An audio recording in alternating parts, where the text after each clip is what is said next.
من الشيطان الرجيم.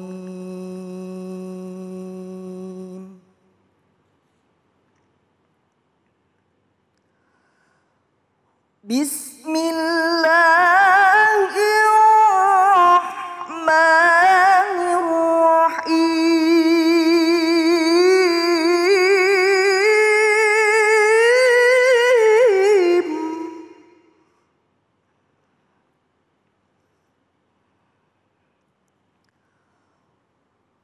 كتب عليكم القتال وهو كره لكم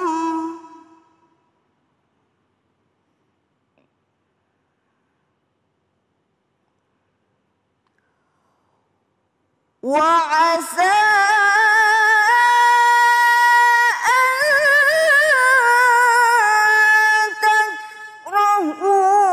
شيئا وهو خير لكم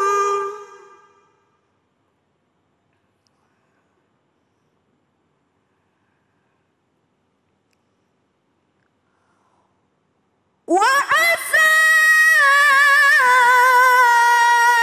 أن تحبوا شيئا وهو شر لكم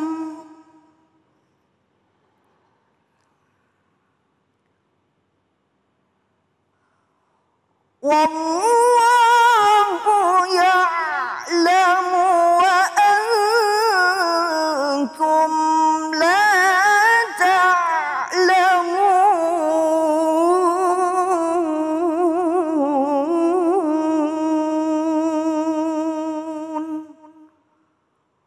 صدق الله العلي العظيم.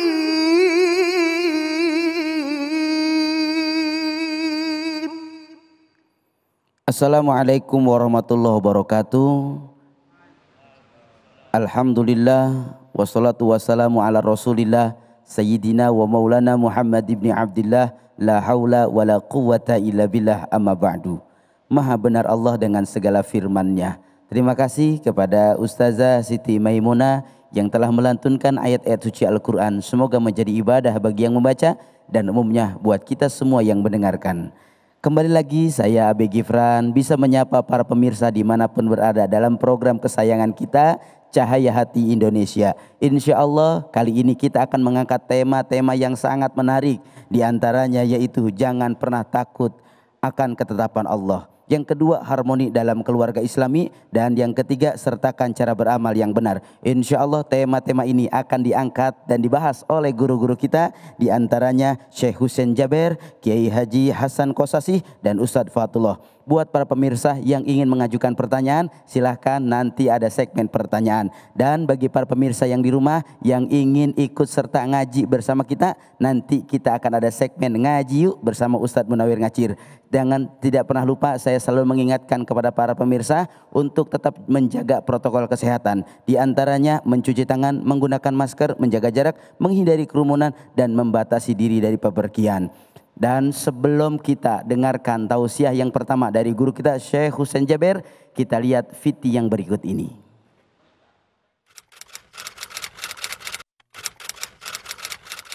Percaya?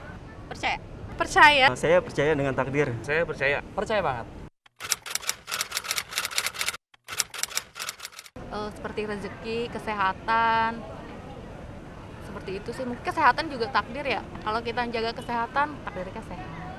Jalan hidup ya. Contohnya kayak rezeki. Rezeki itu saya pernah ada satu proyek. Nah pada saat itu sudah jalannya sudah mulus tuh.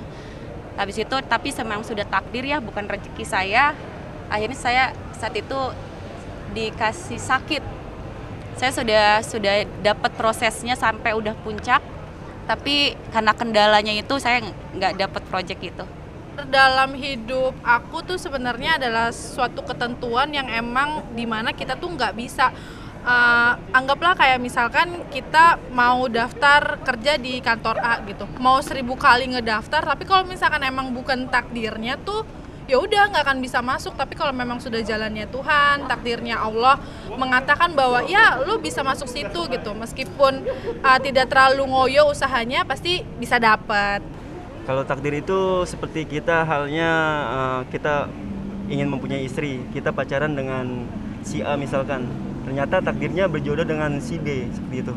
Misalkan ketika saya mau mendapatkan rezeki, ya bulan depan saya dapat rezeki yang lebih baik dari yang sekarang, insya Allah rezeki saya benar-benar dapat, dan memang itu Allah udah takdirin buat saya.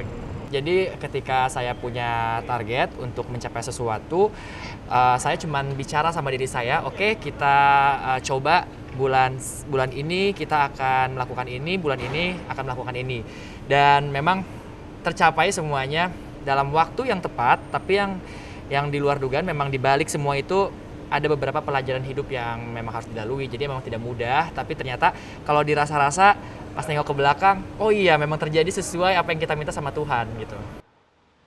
Masya Allah, piti yang begitu menarik. Jangan takut dengan ketetapan Allah Subhanahu Wa Taala. Sebelum kepada Syekh, kita sapa dulu pemirsa yang ada di studio. Assalamualaikum semuanya. Wih, cerah-cerah banget bajunya, kita samaan. Dari majelis mana ini? Masya Allah, majelis remaja Rismani Bekasi, Syekh. Assalamualaikum Syekh. Assalamualaikum warahmatullahi wabarakatuh. Piti yang menarik Syekh, jangan takut dengan ketetapan Allah. Silahkan Syekh. Bismillahirrahmanirrahim. Assalamualaikum warahmatullahi wabarakatuh. Assalamualaikum warahmatullahi wabarakatuh. Alhamdulillahi rabbil alamin. Allahumma salli wa sallim وزد وبارك وأنعم على سيدنا ونبينا محمد وعلى آله وصحبه وسلم تسليما كثيرا. سبحانك لا علم لنا إلا ما علمتنا إنك أنت العليم الحكيم. رب اشرح لي صدري ويسر لي أمري واحلل عقدة من لساني يفقه قولي. Pemirsa Cahaya Hati yang dimuliakan Allah Subhanahu wa taala. Harus kita selalu yakini dan faham satu masalah. Apa itu? Allah Subhanahu wa taala lebih sayang kepadamu, lebih dari ibu sendiri kepadamu Anda sendiri. Rasulullah sallallahu alaihi wasallam lagi duduk sama sahabatnya. Melihat ada salah satu ibu, anaknya yang kecil yang baru jalan, hilang. Dia cari kanan kiri gak ketemu. Rasulullah sallallahu alaihi wasallam sama sahabatnya melihat ibu ini yang begitu sudah gila mencari anaknya. Kata Rasulullah, sahabatku, lihat ibu ini. Ibu ini cari kanan kiri sambil lihat anaknya lagi di sana main-main. Lari ibu, megang anaknya, peluk anaknya, menyusui anaknya. Dengan gambaran ini, kata Rasulullah sallallahu alaihi wasallam, "Atarawna anna hadhihi al-um tarihatan waladaha fi an-nar?" Wahai sahabatku, kira-kira ibu ini akan bisa melemparkan anaknya ini di dalam api neraka? Kaget sahabat, ya tak mungkin ya Rasulullah. Jadi baru hilang sebentar sudah gila. Kok berani lemparkan anaknya di dalam api? Gak mungkin ya Rasulullah. Kata Rasulullah sallallahu alaihi wasallam, "Lallahu arhamu bikum min hadhihi al-ummi biwaladiha." Allah lebih sayang kepada kalian lebih dari ibu ini kepada anaknya. Allahu Akbar. Harus kita yakini Allah sayang kepada kita. Dan tidak mungkin Allah Subhanahu wa taala berikan kepada hambanya kecuali yang baik baginya. Dan begitu kita mendengar hadis Rasulullah sallallahu alaihi wasallam Allah subhanahu wa ta'ala ciptakan rahmat itu 100 bagian. Allah menurunkan di dalam buka bumi ini 1 bagian dari 100. Kata Rasulullah, ini 1 bagian rahmat ini, itu yang ada di dalam hati seluruh makhluk Allah. Sampai kata Rasulullah, binatang-binatang begitu melahir anaknya, dia angkat kakinya biar tidak injak anaknya yang baru lahir. Semua rasa rahmat itu di manusia, jin, binatang baru dari 1 kali rahmat itu. Dan Allah subhanahu wa ta'ala simpan 99 bagian rahmatnya untuk nanti di hari kiamat yang sangat dahsyat, yang luar biasa, yang betul-betul kita butuh rahmat Allah. Kata Rasulullah, Allah simpan untuk nanti di hari kiamat rahmati kalian. Tidak mungkin yang Allah yang begitu baik, yang begitu sayang kepada kita, tidak mungkin dia beratkan atau mensusahkan hambanya. Sampai Allah subhanahu wa ta'ala berfirman dalam Al-Quran, La yukallifullahu nafsan illa wus'aha. Cuba, sampai Allah subhanahu wa ta'ala tidak mungkin memberatkan hambanya. Yang anda bisa, yang anda mampu, kata Allah subhanahu wa ta'ala. Hadis Rasulullah sallallahu alaihi wasallam. Inna amral mu'mini kullahu lahu khair. Segala urusan mukmin baik baginya. In asabathu sarra'u syakar fakana khairan lahu. Kalau Allah subhanahu wa ta'ala berikan kepada hambanya nikmat, takdir yang baik di mata hambanya itu, dia senang, lancar, ada rizki, dia syukuri nikmat Allah, kata Rasulullah, itu yang baik baginya. Wa in asabathu darra'u sabar fakana khairan lahu. Dan begitu hamba ini dapat takdir yang di matanya buruk, yang di matanya susah, yang di matanya sulit, dia sabar. Kata Rasulullah, itu yang baik baginya. Walaysa dhalika illa lil mu'min. Dan hal ini tidak akan dapat kecuali orang mukmin. Artinya apa?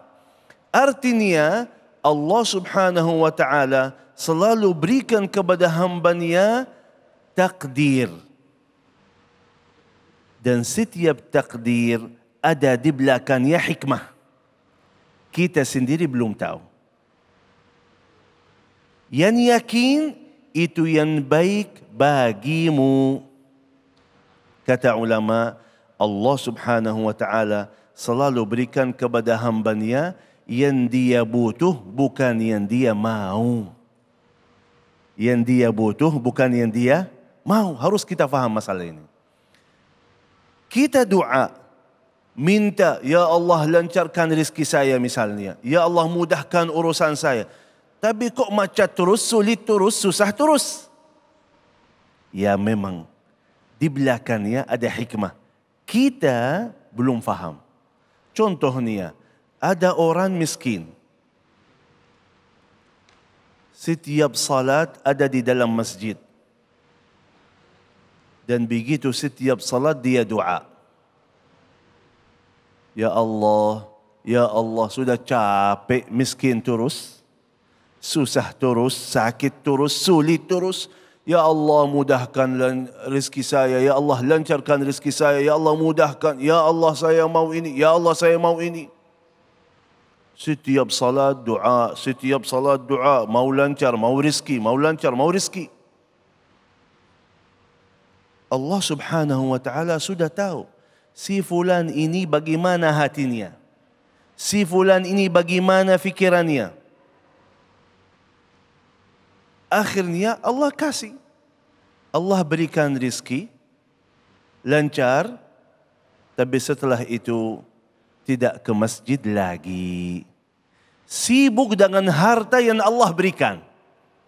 Berarti kira-kira rizki yang dia dapat, kenikmatan yang dia dapat, apakah itu yang baik baginya atau tidak?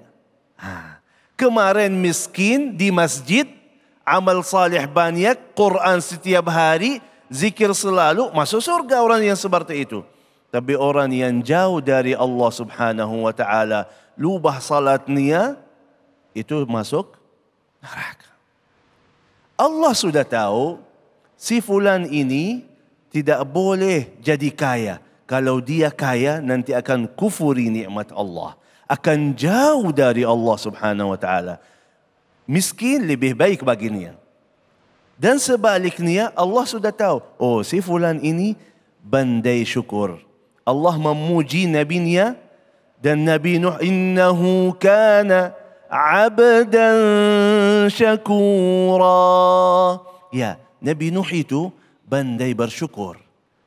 Begitu banyak, dia punya harta yang banyak, tapi dia manfaatkan hartanya di jalan Allah. Berkah kekayaannya, dia bisa masuk surga. Itu yang baik baginya. Sekarang kita sendiri terima takdir Allah Subhanahu wa taala. Sikap kita bagaimana biar menjadi semuanya baik bagi kita, kata Rasulullah, harus kita kalau nikmat syukuri, dan begitu ada ujian kita sabar.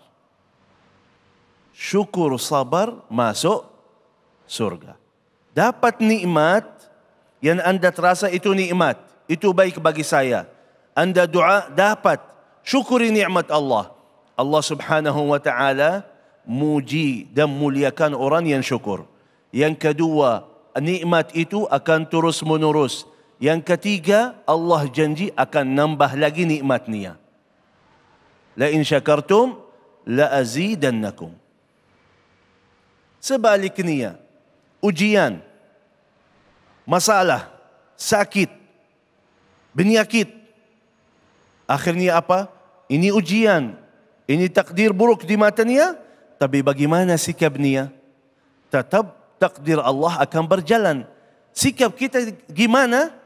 Kita terima dengan sabar. Kalau kita terima dengan sabar, kalau memang takdir Allah sudah datang, sudah turun ini, harus saya terima dengan sabar. Kenapa? Karena saya faham orang yang sabar, Allah Subhanahu wa taala cintai orang yang sabar. Yang kedua, innallaha ma'as sabirin. Allah bersama orang yang sabar. Kita faham orang yang sabar Allah cintai kepadanya. Wallahu yuhibbus sabirin. Begitu kita tetap sabar. Banyak ujiannya, kita tetap sabar. Apa yang kita dapat? وَجَزَاهُمْ بِمَا صَبَرُوا جَنَّةً وَحَرِيرًا. Berkah kesabaran mereka ini, mereka dapat surga Allah Subhanahu wa taala. Dan begitu orang yang banyak ujiannya di dunia, dia terima dan sabar, dia dapat kemuliaan yang luar biasa. Kata Allah Subhanahu wa taala untuk orang yang sabar di dalam surga, innama yuwaffas sabiruna ajrahum bighairi hisab. Orang yang sabar dapat balasan Allah Subhanahu wa taala di dalam surga yang tidak ada batasnya. Berarti ujian kemarin di dunia beruntung atau tidak? Sangat beruntung. Sampai ahli surga di dalam surga, begitu dia lihat kenikmatan-kenikmatan orang yang sabar itu, dia minta, ya Allah, kembali lagi saya ke dunia, kirimkan banyak ujian, saya mau sabar biar dapat balasan ini seperti mereka. Berarti jamaah yang dimuliakan Allah Subhanahu wa taala, selalu jadi hamba Allah yang pintar dan cerdas. Dapat nikmat, alhamdulillah, semuanya dari Allah. Syukuri nikmat Allah, akan nambah lagi nikmatnya. Begitu anda dapat ujian, terima dengan sabar. Yakin di belakangnya ada hikmah yang kita belum tahu dan kita belum faham, tapi yakin itu yang baik bagi kita. Masya Allah, tabarakallah, jazakallah khair, Masya Allah, begitu luar biasa, nyaman, sejuk, dan banyak sekali ilmu yang beliau sampaikan kepada kita semua. Bahwasanya kita harus pahami innamal hayatu fitnah, bahwa kehidupan ini adalah ujian. Oleh karenanya jadikan ujian ini jadi barometer untuk kita menambah iman kepada Allah Subhanahu wa taala. Selepas ini kita akan sama-sama mendengarkan tausiah selanjutnya dari guru kita Ustadz Hasan Kosasi. Beliau akan menjelaskan tentang harmoni dalam rumah tangga. Jangan kemana-mana, tetap di Cahaya Hati Indonesia.